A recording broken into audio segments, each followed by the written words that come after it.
Alright, so first we have for the wrist and hand bony landmarks, we have your ulna. It's going to be on your lateral side. On your ulna, you have your styloid process, which you'll be able to see it because it sticks out right there. And you're going to have your ulnar head, which is going to be up by your elbow. And for your radius, which is thumb side, medial side, and that's anatomical, then it's going to be on the lateral side. You have your styloid process, which is going to sit down just below the snuff box area. And then your radial head is going to be up again by your elbow. You'll be able to feel a little notch up there. Moving down, you have your anatomical snuff box. By doing that and opening up, you'll see your little groove in your thumb there. Your scaphoid is going to be right next to that.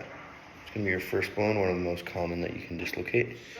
You have your carpal tunnel, which is right down there. You can push into it. It's deep, so it's harder to palpate, but just know that that's where your nerve and tendons are. Your metacarpal bones are going to be these ones here, 1 through 5 from thumb to pinky. And then your phalanges are going to be the upper extremities of your fingers here, 1 to 5, thumb to pinky. Moving on to the muscles of the lower arm and the extremities. First we have the extensor carpi radialis longus, which is going to sit below, deep in your arm. It's going to be below the extensor carpi brevis, and that is going to do extension of the wrist. It's going to be here, and then moving into your brevis, that's going to sit above on this side right here, and that also does extension of the wrist and adduction of the wrist. Your extensor digitorum is the one that sits right in the middle, that goes right about here and down, and that does extension of the 2nd, 3rd, 4th, and 5th phalanges, and also the extension of the wrist.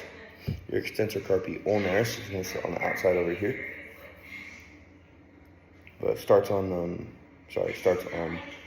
medial side and then crosses down to your styloid process of your ulna, and that also does extension of the wrist and adduction of the wrist. And then going into your flexor muscles, you have your flexor carpi radialis, which is sitting on your flexor side here, which does flexion of the wrist and adduction of the wrist. Abduction of the wrist.